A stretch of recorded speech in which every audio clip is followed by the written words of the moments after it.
Hi hello my dear beautiful students, welcome to your favourite channel that is physics in Telugu. ఈరోజు మనము target సిరీస్కి సంబంధించిన waves చాప్టర్లోని 8 marks question గురించి అయితే discuss చేయబోతున్నాం. ఓకేనా? ఆల్రెడీ వేవ్స్ చాప్టర్ పైన ఒక క్లాస్ అయితే అయ్యింది, రైట్? సో మీకు దాంట్లో వేవ్స్ చాప్టర్ నుంచి వెళ్ళి 8 మార్క్స్కి సంబంధించిన క్వశ్చన్ వస్తుంది అని చెప్పేసి అయితే అన్నాను. టోటల్గా 5 క్వశ్చన్స్ అయితే ఉన్నాయి. దాంట్లో నేను మీకు 3 క్వశ్చన్స్ అయితే ఎక్స్ప్లెయిన్ చేసినాను. సో ఇంకో 2 క్వశ్చన్స్ ఉన్నాయి కదా, ఆ 2 క్వశ్చన్స్ అనేది ఈ క్లాస్లో అయితే నేను కవర్ చేస్తున్నాను. ఓకేనా? రైట్, చలో. సో ఇంకో విషయము, ఈ టార్గెట్ సిరీస్ ఏంటి, ఎవరికి యూజ్ అవుతుంది అన్న విషయం అయితే చాలాసార్లు చెప్పినాను ప్రతి వీడియోలో. సో ఎవరైతే ఫస్ట్ టైం చూస్తున్నారో వాళ్ళ కోసం మళ్ళీ చెప్తాను.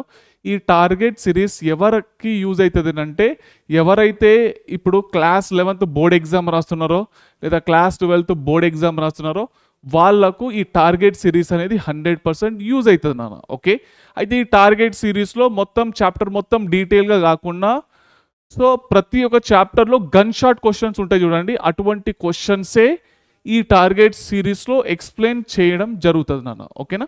అయితే ఎన్ని డేస్ ఉంటుంది సార్ అంటే, ఇది మీకు 45 డేస్ అయితే ఉంటుంది నాన్న. ఓకే, 45 డేస్ అయితే ఉంటుంది. ఈ 45 డేస్ కనుక కంటిన్యూస్గా మీరు కూర్చొని వీడియోస్ కనుక చూసినారనుకోండి, 100% మీకు బోర్డ్ ఎగ్జామ్లో 950+ గ్యారంటీగా అయితే వస్తాయి నాన్న. ఓకేనా? రైట్. సో టైం ఏం వేస్ట్ చేయకుండా క్లాస్ అనేది స్టార్ట్ చేద్దాము. ఇంకో విషయము, ఈ క్లాస్కి సంబంధించిన నోట్స్ కావాలనుకుంటే కనుక కింద డిస్క్రిప్షన్లో మన యాప్ యొక్క లింక్ ఉంటుంది. యాప్ అయితే డౌన్లోడ్ చేసుకోండి, అక్కడ మీకైతే నోట్స్ అయితే అవైలబుల్లో ఉంటుంది. ఓకేనా? రైట్, చలో చూడండి. ఓకే, సో వేవ్స్కి సంబంధించి మొత్తం అన్ని టాపిక్స్ అది ఇది అన్ని చెప్పినాను కాబట్టి, ఇక మిగిలిన 2 క్వశ్చన్లు ఉన్నాయి కాబట్టి ఇక చూడండి. వేవ్స్ చాప్టర్లో మీకు 2 మార్క్స్కి సంబంధించిన క్వశ్చన్ రాదు, 4 మార్క్స్కి సంబంధించిన క్వశ్చన్ రాదు, 8 మార్క్స్కి సంబంధించిన క్వశ్చన్ అయితే పక్కాగా వస్తుంది. ఆల్రెడీ 3 క్వశ్చన్స్ అయితే ఎక్స్ప్లెయిన్ చేసినాను, ఇక ఓన్లీ 2 క్వశ్చన్సే మిగిలినాయి కాబట్టి సో దాన్ని మనం కంటిన్యూ చేద్దాం ఇప్పుడు. ఓకేనా? ఎస్, ఓకే, ఇవి 2 రావు. సో దీనిలో టోటల్గా 5 క్వశ్చన్స్ ఉన్నాయి. ఓకే, 5 క్వశ్చన్లో 3 క్వశ్చన్ డిస్కస్ చేసినాం. ఈరోజు 2 క్వశ్చన్స్ అయితే డిస్కస్ చేద్దాం. ఓకేనా? రైట్ నాన్న, చలో చూడండి. ఎవరైతే కాంపిటేటివ్ ఎగ్జామ్కి ప్రిపేర్ అయినారో, అంటే లైక్ జేఈకి కానీ నీట్కి కానీ ఎంసెట్కి కానీ, వాళ్ళకైతే ఈ టార్గెట్ సిరీస్ చాలా అంటే చాలా డెడ్ ఈజీ అయిపోతుంది. ఓకే సార్, ఇప్పటి వరకు నా లైఫ్లో బుక్కే ముట్టలేను సార్, ఇగో ఒక 2 నెలలు ఉన్నది, ఈ 2 నెలల్లో మంచి చదివితే నాకు ఒక మంచి మార్కులు రావాలి సార్ అంటే, నేను ఇప్పుడు బుక్ ఓపెన్ చేస్తే సాధ్యం అవుతుందా అంటే, ఎస్ సాధ్యం అవుతుంది. ఈ టార్గెట్ సిరీస్ మీకైతే హెల్ప్ఫుల్ అయితే అవుతుంది నాన్న. ఓకే, సో ఇక్కడ డీటెయిల్గా కాకుండా, మీ ఇన్ డెప్త్ కాకుండా, మీకు బోర్డ్ ఎగ్జామ్ పాయింట్ ఆఫ్ వ్యూలో ఏదైతే ఇంపార్టెంట్ ఉంటుందో ఆ పాయింట్స్ మాత్రమే కవర్ చేయడం జరుగుతుంది నాన్న. ఓకేనా? రైట్. సో కొన్ని విషయాలు అయితే బైహార్ట్ చేయాలి, ఎందుకంటే చిన్న చిన్న బేసిక్ పాయింట్ కూడా రాకుండా నాకు మంచి మార్కులు రావాలి సార్ అనుకుంటే కనుక కొన్ని పాయింట్స్ అయితే ఉంటాయి, అవి పక్కగా మీరైతే బైహార్ట్ అయితే చేయాలి. ఓకేనా? రైట్, చలో చూడండి. సో ఫస్ట్ క్వశ్చన్ వచ్చేసి, what is Doppler effect? Doppler effect యొక్క డెఫినేషన్ అయితే రాయాలి. obtain an expression for the apparent frequency of sound heard when the source is in motion with respect to an observer. ఓకేనా? With respect to an observer at rest. Observer రెస్ట్లో ఉన్నాడు, source అనేది మోషన్లో ఉన్నదంట. ఓకేనా? Right. So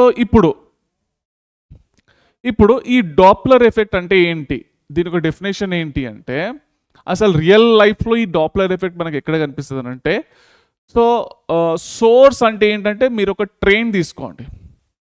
okay, మీరేమో railway స్టేషన్లో ఉన్నారు, ట్రైన్ ఏమో పోతున్నది మీ ముందటి నుంచి వెళ్ళి. ఓకే, దగ్గర ఉన్నప్పుడు సౌండ్ అనేది చాలా వినిపిస్తుంది కదా, అదే ట్రైన్ అనేది దూరం పోతున్నా కొద్దీ మీకు సౌండ్ అనేది కొంచెం తక్కువ వినిపిస్తుంది.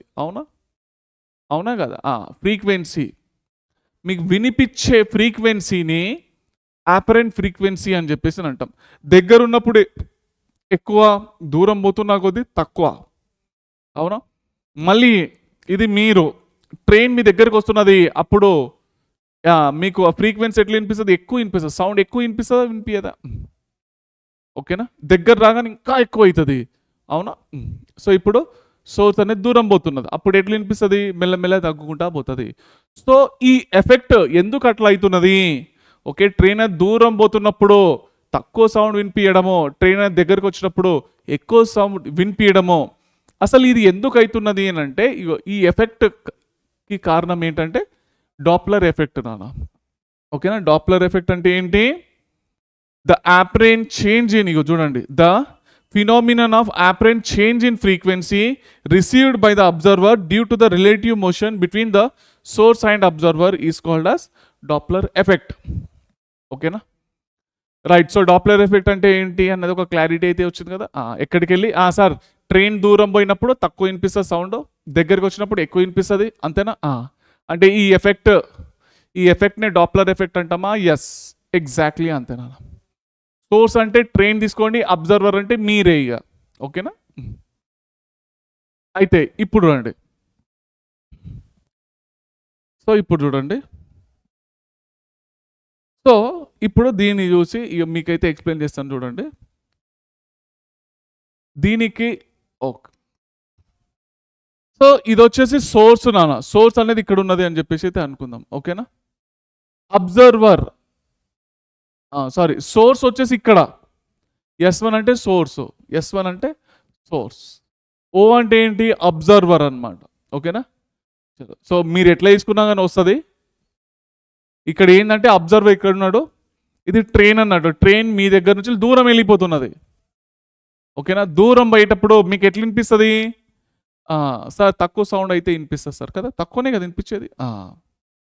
సో ఇటు పోయేటప్పుడు మీకైతే తక్కువ సౌండ్ అయితే వినిపిస్తుంది కదా సార్. లేదా డయాగ్రామ్ ఇట్లా రాసుకుందాం కదా, మరి మీ ఇష్టం ఎట్లా రాసుకున్నా పెద్ద ప్రాబ్లం అయితే. ఇది సోర్సు, ఇక్కడ అబ్జర్వర్.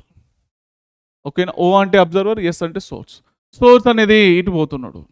ఓకేనా? దూరం పోతున్నది కదా, అప్పుడు ఎట్లా వినిపిస్తుంది? తక్కువనే వినిపిస్తుంది సౌండ్ కదా. నేను ఈడ డయాగ్రామ్లో ఏమున్నది? ఈ సోర్స్ అనేది ఇటు సైడ్ రాసినాగా అంతే. ఓకేనా? మీ ఇష్టం ఎట్లన్నా రాసుకోవచ్చు, ఎక్కడికి వెళ్ళి కాన్సెప్ట్ అర్థమైతే చాలు. కాన్సెప్ట్ అర్థమైతే చాలు. ఇదేంది? సోర్సు, ఇదేంది? అబ్జర్వర్. ఓకేనా? అబ్జర్వర్ ఏంట్లో ఉన్నాడు? రెస్ట్ పొజిషన్లో ఉన్నాడు. వెలాసిటీ ఆఫ్ అబ్జర్వర్ ఏంటి? రెస్ట్ అన్నట్టు. ఆయన రెస్ట్లోనే ఉన్నాడు. ట్రైన్ అటు వెళ్ళిపోతున్నది ఇక. ఓకేనా? ట్రైన్ ఇనీషియల్గా ఇక్కడ ఉన్నది అన్నట్టు. ఓకేనా? అయితే అబ్జర్వర్కి సోర్స్కి మధ్యలో ఉన్న డిస్టెన్స్ ఎంత అంటే ఇనీషియల్గా L అయితే ఉన్నది. ఓకేనా? అయితే ట్రైన్ ఈడున్నది కదా, మీరేమో ఈడున్నారు. ట్రైన్ సౌండ్ హారన్ చేసింది, ఇక మీకు ఎక్కువ వినిపిస్తుంది కదా, అంతేనా కదా? కరెక్టేనా కదా? అవునా? రైట్. సో ఇప్పుడు విఎస్ అంటే ఏంటి అంటే వెలాసిటీ ఆఫ్ సోర్స్ అనమాట. సోర్స్ అనేది ముందటికి పోతున్నది, వెలాసిటీ ఆఫ్ సోర్స్. ఓకేనా? ట్రైన్ యొక్క వెలాసిటీ అన్నట్టు. ఈడ క్యాపిటల్ వి అంటే ఏంటంటే, ఓకే, ఈడ క్యాపిటల్ వి అంటే velocity of sound. Velocity of sound క్లియరేనా? వెలాసిటీ ఆఫ్ అంటే మీకు వినిపించాలి కదా, అంటే గాలిలో పోయి ఇది speed of sound in air అంటాం కదా. అవును, ఇది ట్రైన్ పోయే స్పీడు. ఓకే, ట్రైన్ ఏమో అడిపోతున్నది, మీకు వినిపించాలి కదా, గాలే కదా తీసుకొచ్చేది, ఆ సౌండ్ వచ్చేది తీసుకొచ్చి మీకు వినిపించేలాగా చేసేది, అంతేనా? Velocity of sound in air అన్నట్టు వి అంటే. ఓకేనా? అయితే ఇప్పుడు ట్రైన్ ఈడున్నది, మీరు ఈడున్నారు, అవునా? ఇప్పుడు నాకు చెప్పండి, ట్రైన్ సౌండ్ ఇవ్వగానే, ఓకే, మీకు ఇగో హారన్ ఇవ్వగానే, ట్రైన్ హారన్ ఇవ్వగానే మీకైతే వినిపిస్తుంది, అవునా? ఆ టైంని ఏమనుకుందాం, మీకు వినిపించిన టైంని T1 అనుకుందాం. ఓకేనా? మీకు వినిపించిన టైంని ఏమనుకుందాం? T1. టైం ది ఫార్మ్ ఏంటి? Distance by speed. అవునా? Distance by speed. Distance, okay, ఇక్కడ హారన్ అయితే టైం T = 0 దగ్గర. ఓకే, ఏమైతున్నది? ఇక్కడ హారన్ అయితే ఆన్ చేసినాడు, అది మీకు వినిపించాలి కదా. డిస్టెన్స్ అంటే మీరు ఈడున్నారు కదా, ఈడున్నారు మీరు, ఓకే, అంటే అది ఎంత డిస్టెన్స్ ట్రావెల్ చేయాలి? L. Distance by speed. ఏ స్పీడ్తో వస్తున్నది? ఇది చూడండి, ఏ స్పీడ్తో వస్తున్నది? L/v, velocity of sound in air కదా. మీకైతే వినిపించాలా లేదా? అవునా కదా? స్టార్టింగ్లా హారన్ ఇయ్యగానే మీకు వినిపిస్తుందా లేదా? స్టార్టింగ్లో అంటున్నాం. ఓకేనా? మీకు వినిపించడానికి ఎంత టైం పట్టింది? L/V అనే టైం అయితే పట్టింది. ఎందుకంటే మీరు ఈడ ఉన్నారు, అవునా? ఈడనేమో ట్రైన్ ఉన్నది. ఓకే, చలో ఇదైతే మీకు క్లియర్. ఇప్పుడు ట్రైన్ అనేది కొంచెం ముందటికి పోయింది. ట్రైన్ అనేది ఈ నుంచి లీడ్కి పోయింది, అంటే ఈ నుంచి లీడ్కి పోయింది, అంటే మొత్తానికైతే S2 అనే పొజిషన్ దగ్గరికి అయితే చేరుకున్నది. అంటే ఈ నుంచి లీడ్కి పోవడానికి కొంచెం టైం పడుతుందా? పడుతుంది కదా టైం. ఆ పట్టిన టైంని మనం ఎంత తీసుకుందాం? T0 లాగా తీసుకుంటున్నాం. ఎంత టైం పట్టింది? T0 అనే టైం అయితే పట్టింది, కొంచెం దూరం పోవడానికి. ఓకేనా? అయితే ఈడ మళ్ళీ ఇంకొక హారన్ అయితే ఆన్ చేసిండు ట్రైన్ అయిన. అది వినిపించాలా లేదా? మీకు వినిపించాలి కదా. సో ఈ నుంచి వెళ్ళి ఈ వరకు రావాలి. మీరు ఈడున్నారు కదా, అవునా? ఇక్కడ వరకు అయితే వినిపించాలి మీకు, అంతేనా కదా? Okay, right. సో ఇప్పుడు నాకు చెప్పండి, సో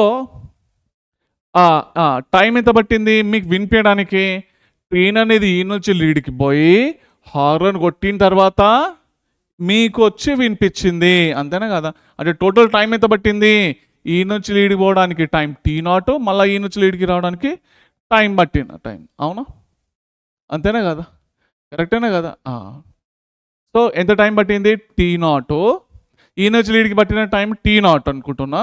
ఓకే, మళ్ళీ ఈ నుంచి లీడ్కి పట్టిన టైం ఈజ్ ఈక్వల్ టు ఏంటి? డిస్టెన్స్ బై స్పీడ్ కదా. డిస్టెన్స్, ఎంత డిస్టెన్స్ ట్రావెల్ చేయాలి? ఓకే, ఈ నుంచి లీడ్కి అయితే L, అవును? ఇక్కడ డిస్టెన్స్ ఈజ్ ఈక్వల్ టు ఏంది నాన్న? స్పీడ్ ఇంటూ టైం కదా. ఏ స్పీడ్తో పోతున్నది ట్రైన్? VS అనే స్పీడ్తో పోతున్నది. ఓకే, టైం ఎంత? T0. ఓకే, క్లియర్గా అనిపిస్తుందా? డిస్టెన్స్ ఈ నుంచి లీడ్కి ఎంత డిస్టెన్స్ ట్రావెల్ చేసింది? VS into T0. Okay, distance is equal speed into time కదా. చిన్న చిన్న ఫార్ములాలు తెలవాలి. ఈ చిన్న చిన్న ఫార్ములాలు తెలియకుంటే ఇక మీరు బై హార్ట్ చేయాలి, వేరే దారి లేదు. తక్కువ టైంలో నేర్చుకోవాలి సార్, మంచి మార్కులు రావాలి సార్ అంటే కొన్ని బై హార్ట్ చేయాల్సిందే. Distance equal speed into time. ఓకేనా? ఈ నుంచి లీడ్కి డిస్టెన్స్ ఎంత? VS ఇంటూ T0 అన్నట్టు. ఓకే, అయితే టోటల్ డిస్టెన్స్ ఏమైంది? ఈ నుంచి లీడ్కి ఏమో L, ఇదేమో VS ఇంటూ T0. అంటే మనకి ఇక్కడ ఏమొచ్చింది?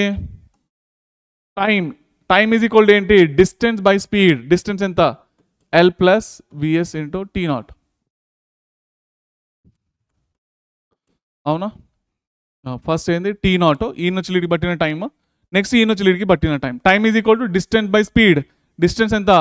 L plus VS into T0 by, okay, speed, అవునా కదా? స్పీడ్ ఏంది? V, అవునా కదా? స్పీడ్ ఎంత? V అన్న. క్లియర్ అన్న? Okay, right. చలో, సో ఇప్పుడు నాకు చెప్పండి ఏంది అంటే డిఫరెన్స్ ఇన్ టైం ఎంత? Difference in time period. ఓకేనా? డిఫరెన్స్ ఇన్ టైం పీరియడ్ ఎంతనన్నా? ఆ డిఫరెన్స్ ఇన్ టైం పీరియడ్ని నేను ఇది రాసుకుంటున్నా. Okay, T2 minus T1. T2 అంటే ఎంత? T0 plus L plus VS T0 by V minus T1 ఎంత? L by V. ఓకేనా? అయితే ఇప్పుడు ఏమొస్తుందో చెప్పండి అన్న. సో T0 ప్లస్ ఈ Vని డివైడ్ చేస్తున్నా సపరేట్గా. L by V plus VS into T0 by V minus L by V. ఇది పోయింది, అవునా? మిగిలింది ఏంది? T0 plus VS by V into T0, అంతే కదా? అవునా కదా? ఇప్పుడు T0 అనేది కామన్ తీసుకుంటే 1 ప్లస్ VS బై V, అవునా? అంతే కదా? అయితే ఇప్పుడు మనం ఏం రాసుకోవచ్చు? ఈ టోటల్ టైం పీరియడ్ని T రాస్తాను. ఒక్క నిమిషం, క్యాపిటల్ T రాస్తా, సరేనా? కొంచెం నీట్గా ఉంటుంది. ఓకేనా? అయితే ఇప్పుడు రండి, రెసిప్రోకల్ ఆఫ్ టైం పీరియడ్ని మనం ఏమంటాం నాన్న? రెసిప్రోకల్ ఆఫ్ టైం పీరియడ్ని ఫ్రీక్వెన్సీని కదా అంటాం. సో ఇప్పుడు రండి, so 1/T is equal to 1/T0. ఇంకా దీన్ని ఒక స్టెప్ వేయమంటే వేస్తాను. T t is equal to t naught plus ఇక్కడ ఏమొస్తుంది v plus v s by v, అంతేనా? ఇప్పుడు రెసిప్రోకల్ చేస్తున్నా, ఉల్టా చేస్తే 1/t is equal to 1/t naught into v by v plus v s, అంతేనా? అవునా? సో 1/t అంటే ఏంటి? ఫ్రీక్వెన్సీ. ఆ ఫ్రీక్వెన్సీనే ఎఫ్ డాష్ అని చెప్పేసి అనుకుంటున్నా. 1/t నాట్ అంటే ఏంటి? ఫ్రీక్వెన్సీ. అవునా కదా? Okay, this is a frequency of the source. ఓకేనా? అది హారన్ అనేది ఒకటే ఫ్రీక్వెన్సీ ఉంటుంది హారన్ది, కానీ ఆ ట్రైన్ దూరం పోయేటప్పుడు దగ్గరకు వచ్చేటప్పుడు వేరే, అంటే మనకు వినిపించే ఫ్రీక్వెన్సీ ఎఫ్ నాట్ అన్నట్టు, అంటే ఎఫ్ డాష్. మనకు వినిపించే ఫ్రీక్వెన్సీ ఎఫ్ డాష్. ఈ ఎఫ్ డాష్ని ఆపరెంట్ ఫ్రీక్వెన్సీ అని అంటాము. ఓకేనా? ఆపరెంట్ ఫ్రీక్వెన్సీ అన్నట్టు, అంటే మనకు వినిపించే ఫ్రీక్వెన్సీ ఏంటి? F dash. దూరం పోతున్నా కొద్దీ తక్కువ వినిపించడము, ట్రైన్ దగ్గరికి వస్తున్న కొద్దీ ఎక్కువ వినిపించడము, ఆ ఫ్రీక్వెన్సీని ఎఫ్ డాష్ అన్నట్టు. ఎఫ్ నాట్ అంటే ఏంటి? సోర్స్ యొక్క ఫ్రీక్వెన్సీ అన్నట్టు. సో మొత్తానికి అయితే ఏమొచ్చింది అన్న? వి మై వి ప్లస్ విఎస్ అయితే వచ్చింది. మొత్తానికి ఇదే ఆన్సర్. ఓకేనా? ఎప్పుడైతే ఒక సోర్స్ ఓకే అబ్జర్వర్ నుంచి దూరం పోతుందో మనకు తక్కువ వినిపిస్తుంది, అంతేనా? అది కింద ఏమొచ్చింది? ప్లస్లో వచ్చింది. ప్లస్లో ఉంటే కింద ఉన్న టర్మ్ ఎక్కువ అయిపోయింది, మీకు వినిపించే ఫ్రీక్వెన్సీ ఏంది? తక్కువ అయిపోయింది. ఎందుకు? ఇన్వర్స్లీ ప్రపోర్షనల్ కదా. ఇన్వర్స్లీ ప్రపోర్షనల్ ఉన్నాయా లేవా? అవునా? ఇన్ కేస్ సోర్స్ అనేది అబ్జర్వర్ దగ్గరకు వచ్చింది అనుకోండి, అప్పుడు ఏమవుతుందో తెలుసా? విఎస్ ప్లేస్లో మీరు ఏం పెట్టాలి? మైనస్ విఎస్ పెట్టాలి. ఓకే, ఎందుకంటే ఆపోజిట్ డైరెక్షన్లో వస్తుంది కదా. మైనస్ విఎస్ పెట్టిండ్రు అనుకోండి, ఇది ఏమవుతుంది? నెగిటివ్ అయిపోతుంది. నెగిటివ్ అయిపోయింది కాబట్టి ఇది తక్కువ అయిపోయింది. ఇది తక్కువ అయిపోయింది కాబట్టి ఇది ఏమవుతుంది? ఎక్కువ అయిపోతుంది. ఎందుకు? Inversely proportional. సార్ నాకు డైరెక్ట్లీ ప్రపోర్షనల్, ఇన్వర్స్లీ ప్రపోర్షనల్ కూడా తెలియదు సార్ అని అంటే ఎవరేం చేయలేరు ఇక ఇక్కడ. ఓకేనా? ఇక మీరు బయాట్ చేయాల్సిందే. చిన్న చిన్న బేసిక్ పాయింటే స్పీడు, వెలాసిటీ, డిస్టెన్స్, యాక్సలరేషన్లో, ఓకే ఈక్వేషన్ ఆఫ్ మోషన్లో ఫ్రీక్వెన్సీ ఏంటి, టైం పీరియడ్ ఏంటి, చిన్న చిన్న పాయింట్లు. ఇన్ కేసు ఇవి తెలియకుండా మీరు కనుక ప్రిపరేషన్ అయితే అఫ్కోర్స్ కొన్ని పాయింట్స్ అయితే బయాట్ అయితే చేసుకోవాలి. ఓకేనా? రైట్. సో నేనేమన్నా ఇక్కడ మైనస్ ఉంటే ఇది తగ్గుతుందన్నా, ఇది పెరుగుతుందన్న, దాన్ని ఇన్వర్స్లీ ప్రొపోర్షనల్ అని చెప్పేసి అని అంటాము. ఎందుకంటే f dash is inversely proportional v plus v s. So f dash అంటే ఏంటి? Apparent frequency. ఎఫ్ నాట్ అంటే ఏంటి? Natural frequency, frequency of the source అనమాట. ఓకేనా? రైట్. సో ఇది మొత్తానికి అయితే మీకైతే అర్థమైంది కదా. ఓకే, సో ఇక్కడైతే డౌట్స్ అయితే ఏం లేవు కదా. చలో చూడండి. సో సేమ్ ఇదే రాయండి ఇక మీరైతే ఎగ్జామ్లో, ఇక వేరేదైతే రాసే అవసరం లేదు. ఒకటేమో డయాగ్రామ్ వేసుకోండి, దానికి సంబంధించిన డెరివేషన్ పార్ట్ వచ్చేసి ఇది నాన్న. ఓకేనా? ప్లస్ వచ్చింది కాబట్టి ఇది పెద్దగా అయిపోయింది, అపరెంట్ ఫ్రీక్వెన్సీ అనేది తగ్గింది అన్నట్టు. ఎప్పుడైనా కానీ ఒక సోర్స్ అనేది అబ్జర్వర్ నుంచి వెళ్ళి అవే మూవ్ అయితే ఏమవుతుంది? అపరెంట్ ఫ్రీక్వెన్సీ తక్కువ అవుతుంది. ఓకేనా? అంటే తక్కువ సౌండ్ అనేది వినిపిస్తుంది అన్నట్టు మీకు. క్లియర్నా? రైట్. సో ఇంకొక పాయింట్ రాద్దామా? If source is moving, if source is moving towards observer, okay na? So when source is moving toward the observer, appudu em rayalante vs undi kada, vs place la minus vs పెట్టండి, vs place la minus vs పెట్టండి. So అప్పుడు form ఏం వస్తుంది? f dash equal to f naught in bracket v by v minus vs. ఓకేనా? So ఈ విధంగా వస్తుంది అన్నట్టు. జస్ట్ ఇక్కడ ప్లస్ వచ్చింది, ఇక్కడేమో మైనస్ అయితే వచ్చింది అన్న. ఓకే, క్లారిటీ అయితే వచ్చింది అందరికీ, డౌట్స్ అయితే ఏం లేవు కదా. ఓకే చలో. సో ఇదైతే మొత్తానికైతే క్లియర్. మైనస్ వచ్చిందంటే ఇది తగ్గిందన్నట్టు, ఇది పెరుగుతున్నట్టు. సోర్స్ అనేది అబ్జర్వర్ దగ్గరకు వచ్చినప్పుడు ఏమవుతుంది? సౌండ్ అనేది పెరుగుతుంది. ఓకేనా? రైట్. సో దానికి సంబంధించిన ఇక ప్రూఫ్ అయితే ఇక్కడైతే ఉన్నది. ఓకే, సో ఇక్కడ డెరివేషన్ పార్ట్ ఏమి ఇవ్వలే, ఒక పని చేద్దాం. ఫస్ట్ మీరు ఏం రాస్తారంటే ఫస్ట్ క్వశ్చన్ ఇవ్వగానే డెఫినేషన్ రాసుకోండి. రాసుకున్న తర్వాత ఈ పాయింట్ రాయండి. ఓకే నిమిషాలు. ఓకే, ఫస్ట్ చూడండి, ఫస్ట్ డెఫినేషన్ రాసుకోండి. నెక్స్ట్ ఈ పాయింట్స్ అయితే రాసుకోండి, నేను ఎక్స్ప్లెయిన్ చేసిన పాయింట్స్ ఏమున్నాయి. దాని తర్వాత ఈ డయాగ్రామ్ వేసుకోండి, డెరివేషన్ వేసుకోండి. కథం ఆన్సర్ అయితే అయిపోయినట్టే. 8 మార్క్స్ అయితే మీ జేబులో ఉన్నట్టే నాన్న. ఓకేనా? ఇప్పుడు నెక్స్ట్ క్వశ్చన్ చూద్దాం. నెక్స్ట్ క్వశ్చన్లో ఏంటి అంటే వాట్ ఈజ్ డాప్లర్ షిఫ్ట్ అంట. డాప్లర్ షిఫ్ట్ అంటే ఏంటి?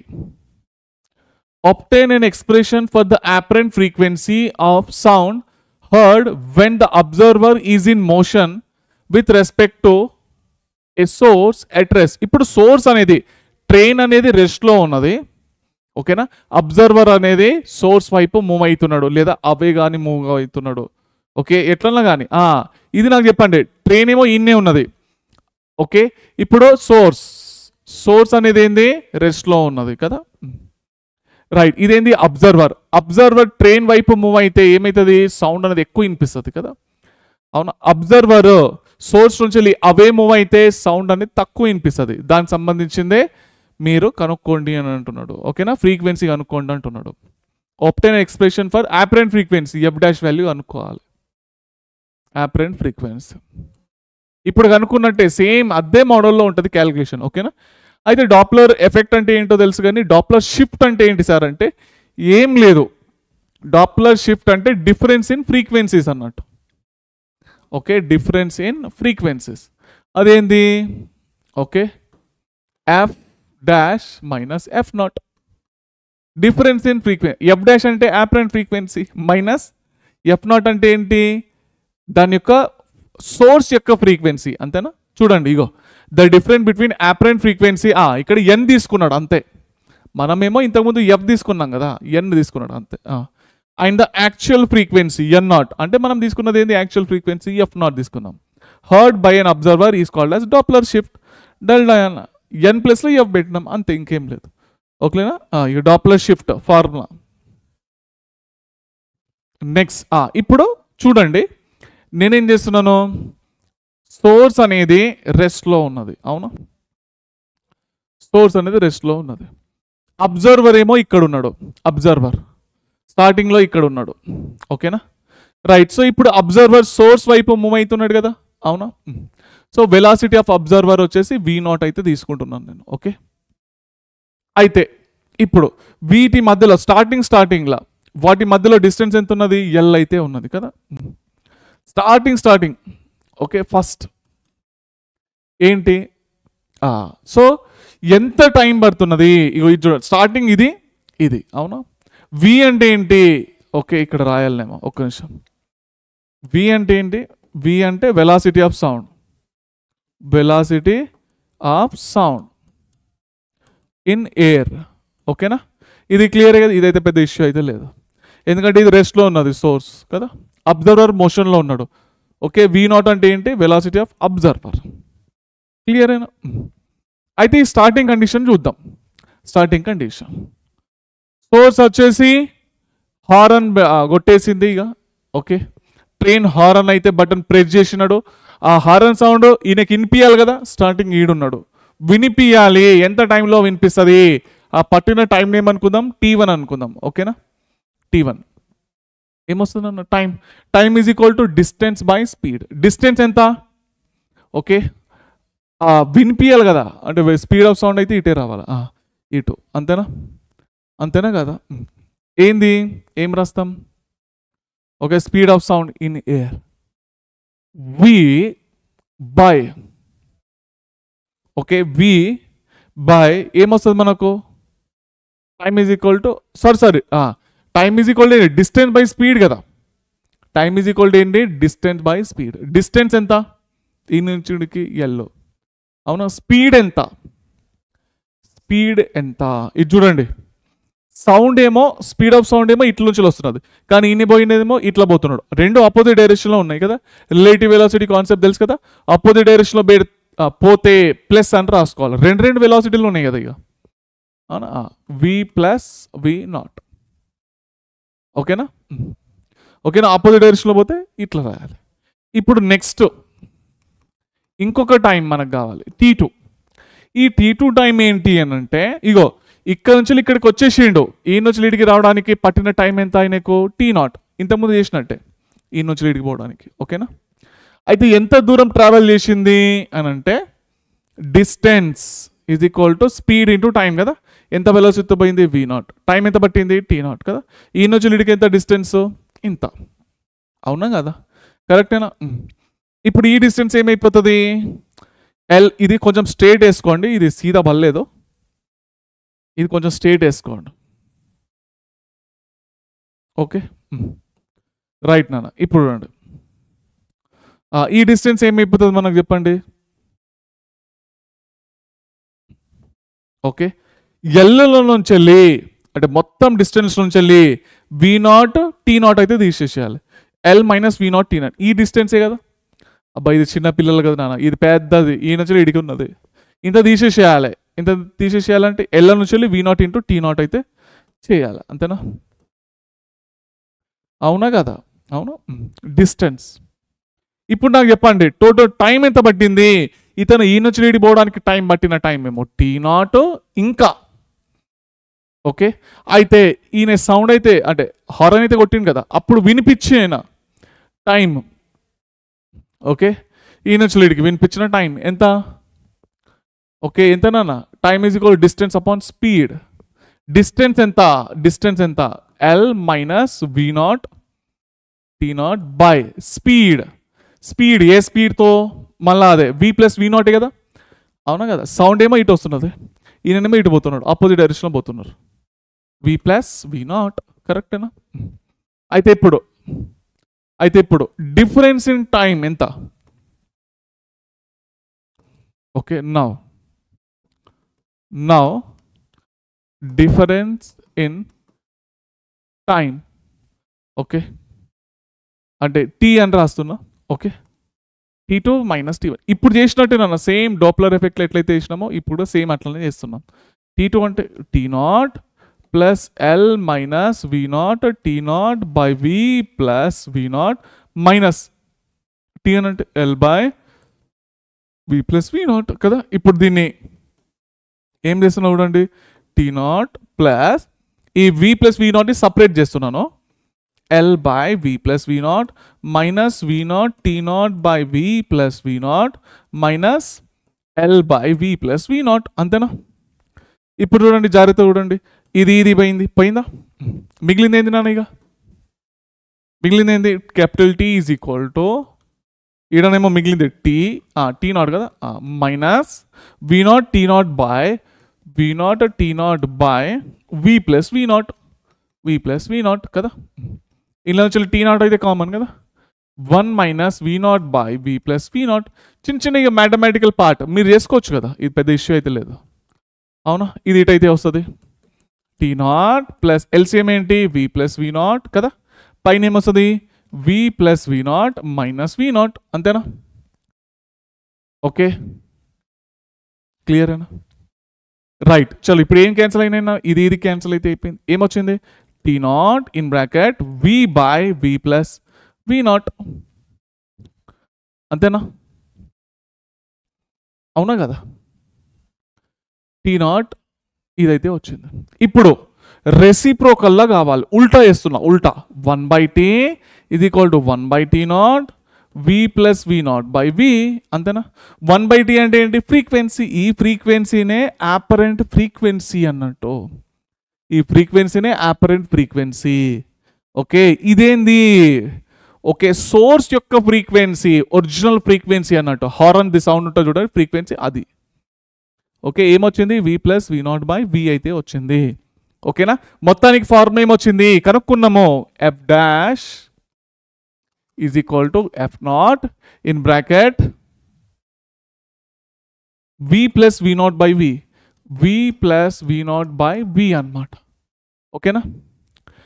చూడండి, ఎప్పుడైనా కానీ అబ్జర్వర్ సోర్స్ వైపు సోర్స్ వైపు మూవ్ అయితే ఎట్లన్నా కానీ ఎక్కువ అనిపిస్తుంది కదా ఫ్రీక్వెన్సీ అనేది. అవునా? ఇగో ఇక్కడ చూసుకుంటే F dash is operant frequency is directly proportional to V plus V0. Plus అంటే ఏంటి? ఎక్కువ ఉండడము కదా. ఇది ఎక్కువ ఉన్నది కాబట్టి ఇది కూడా ఎక్కువనే ఉంటుంది, అంతేనా? మీరు గనక హారన్ కొట్టిన ట్రైన్ దగ్గరికి పోతే ఎక్కువ సౌండ్ వినిపిస్తుంది. అవునా కదా? Operant frequency is high. Okay, if observer is moving away from source, okay, observer is moving away from the source. అప్పుడు ఏమవుతుంది, మనం ఏం రాస్తాం, వి నాట్ ప్లేస్లో ఏం రాయాలి, మైనస్ రాయాలి, జస్ట్ ఇంటర్చేంజ్ చేయాలి అంతే. ఓకేనా, అప్పుడు ఫార్మ్ ఏమొస్తుంది, అపరెంట్ ఫ్రీక్వెన్సీది f naught v minus v naught by v. ఓకేనా, చూడండి ఇగో f dash is directly proportional to v minus v naught. Minus అంటే ఏంటి, తగ్గింది. అకోజ్ ఇది తగ్గింది కాబట్టి ఇది కూడా ఏమవుతుంది, తగ్గుతుంది. ఎందుకు, డైరెక్ట్లీ ప్రొపోర్షనల్ కాబట్టి. ఓకేనా, సో మీరు కనుక ట్రైన్ నుంచి దూరం పోతున్నారు అనుకోండి, సౌండ్ ఎట్లా వినిపిస్తుంది, తక్కువ వినిపిస్తుంది. ప్రూఫ్ అయిందా లేదా, అవునా, రైట్. ఇంతేనా, ఇక మొత్తానికైతే ప్రూఫ్ అయితే అయిపోయింది. ఓకే, ఇక దానికి సంబంధించిన పాయింట్స్ అయితే ఉన్నాయి. ఓకే, పని చేయండి, కింద ఉన్నది కాబట్టి ఇగో ఇది తీసుకొని ఇక్కడ రాస్తున్నా, ఏం లేదు. ఇగో ఫస్ట్ డాప్లర్ షిఫ్ట్ ఏంటి అన్నది రాసినారు. ఇక దాని తర్వాత ఇదేంది మ్యాటర్ అయితే చెప్పినాను కదా. ఇక సోర్స్ ఏమో ఈడున్నది, అబ్జర్వర్ ఏమో ఈడున్నాడు. ఓకేనా, వీటి మధ్యలో ఉన్న డిస్టెన్స్ ఎంత, ఎల్లో. అవునా, ఇతని యొక్క వెలాసిటీ వి నాట్ కదా. అవునా, కొంచెం ట్రావెల్ అయితే అయినాడు, టీ నాట్ అనే టైం తీసుకున్నది. అవునా, దాని గురించే ఉన్నది మొత్తం ఎక్స్ప్లెనేషన్. దాని తర్వాత డయాగ్రామ్ ఒకటి వేసుకోండి. ఇక మ్యాథమెటికల్ అయితే ఇక మొత్తం అయితే చెప్పేసిన, ఇదే రాసుకోండి ఇక. ఓకేనా, ఆ మ్యాథమెటికల్ పార్టే ఉన్నది, డబల్ సార్లు రాయకండి. ఇక ఇది నేను ఎక్స్ప్లెయిన్ చేసింది ఏదైతే ఉన్నదో అది రాసుకుంటే సరిపోతుంది ఇక. ఓకేనా, వచ్చిందా లేదా, ఇగో మనమేమో ఎఫ్ తీసుకున్నాం, ఇక్కడేమో ఎఫ్ నాట్ వచ్చింది, v plus v naught by v. Similarly when observer is moving away from the source, ఏం చేయాలి మనము, ఇగో వి నాట్ ప్లస్లా మైనస్ వి నాట్ పెట్టాలి. మళ్ళీ సేమ్ వచ్చిందా లేదా, f dash equal to f naught in bracket v minus v naught by v. ఓకేనా, సో మొత్తానికైతే 8 మార్క్స్ అయితే మీ పాకెట్లో అయితే ఉన్నాయి, అవునా, రైట్. సో మీ అందరికి నచ్చిందని చెప్పేసి అయితే అనుకుంటున్నాను. ఓకే, వీడియో నచ్చితే సబ్స్క్రైబ్ చేసుకోండి. ఉంటాను మరి, మళ్ళీ నెక్స్ట్ క్లాస్లో కలుసుకుందాం.